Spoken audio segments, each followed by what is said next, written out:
So when you hear the word leadership, what comes to mind? For a lot of us, it's this huge, complicated mountain we're supposed to climb, right? It's often wrapped up in all this jargon and really complex theories. But what if I told you there's a more direct path? A kind of shortcut you could start taking, like, right now? Now, seriously, think about it for a second. Have you ever sat in a meeting, or maybe you're reading some business book, and you just get this feeling that leadership is some kind of secret code, and you just don't have the key? Well, guess what? You are so not alone. The way people talk about it can be super intimidating. Right? I mean, we're always told we need to master stuff like strategic synergy and cross-functional integration. And don't forget, you have to optimize your KPIs and align your stakeholders.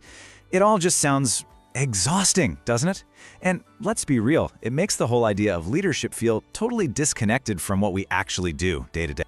Okay, but what if there's another way entirely? The idea we're going to dig into today is honestly pretty radical. It's what we're calling a social shortcut, a way to just bypass that whole complicated mountain and get right to the heart of what influence is all about. So what exactly is this shortcut? Well, think of it like this. That old path, that's the long, winding road all the way up the mountain. It takes years of trying to master all these abstract, complicated ideas. The shortcut, though, it's a key. It's this simple, direct way to unlock influence using something every single one of us already has, a basic human connection. And here it is. This is the core principle. It has nothing to do with being the smartest person in the room or the loudest. It's not about synergy, it's not about optimization. The entire shortcut is built on one simple, incredibly powerful idea. Just make other people feel important. This one sentence from the source material, that's the whole secret. That's it. If you can do that, you can lead. You can have influence. You can be a social success. It completely reframes leadership. It's not about commanding people from on high. It's an act of service to the person standing right in front of you. You know, this idea totally redefines what we think of as charisma. We usually think charisma is some magical thing, right? You're either born with it or you're not. But this suggests it's not magic. It's a skill. It's something you can learn, the ability to make people feel genuinely seen, heard, and valued. So when you make someone feel important, you're not just being nice, you are literally being charismatic.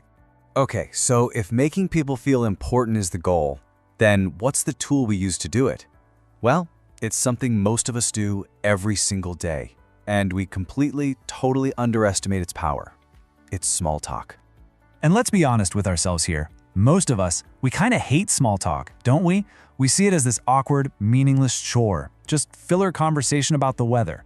But what if we just flipped that idea on its head?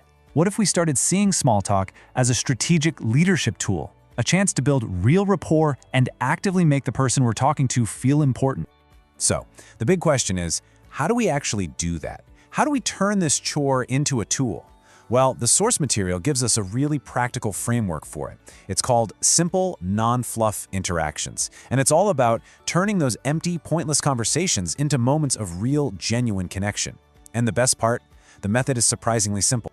Okay, it really just boils down to 3 easy steps. Step 1, ask genuine questions. So, you move beyond the automatic, "Hey, how are you?" and try something like, "So what's been the most interesting part of your week?" Step 2, and this one is absolutely crucial, listen to understand, not just to wait for your turn to talk.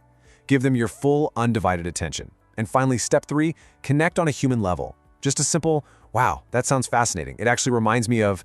That little phrase proves you were really listening and that what they said mattered to you. And here's the most important takeaway from all of this. You don't need to wait for a fancy title, you don't need a promotion or some certificate on your wall to start being a leader. Your leadership journey doesn't begin in a big formal boardroom. It starts in the hallway. It starts by the coffee machine or on your next Zoom call. It begins with just one conversation. Seriously, that's all it takes to get started. Just one. One single conversation where your only goal is to make the other person feel seen and heard and valued. You don't need to do 100 of these, or even 10.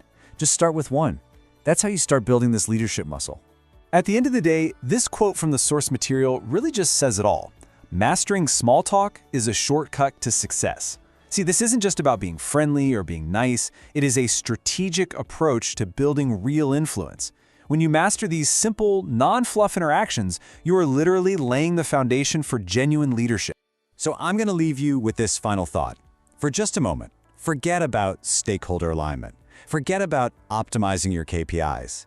The single most powerful leadership move you can make today is actually incredibly simple. The only question is, whose day are you going to make?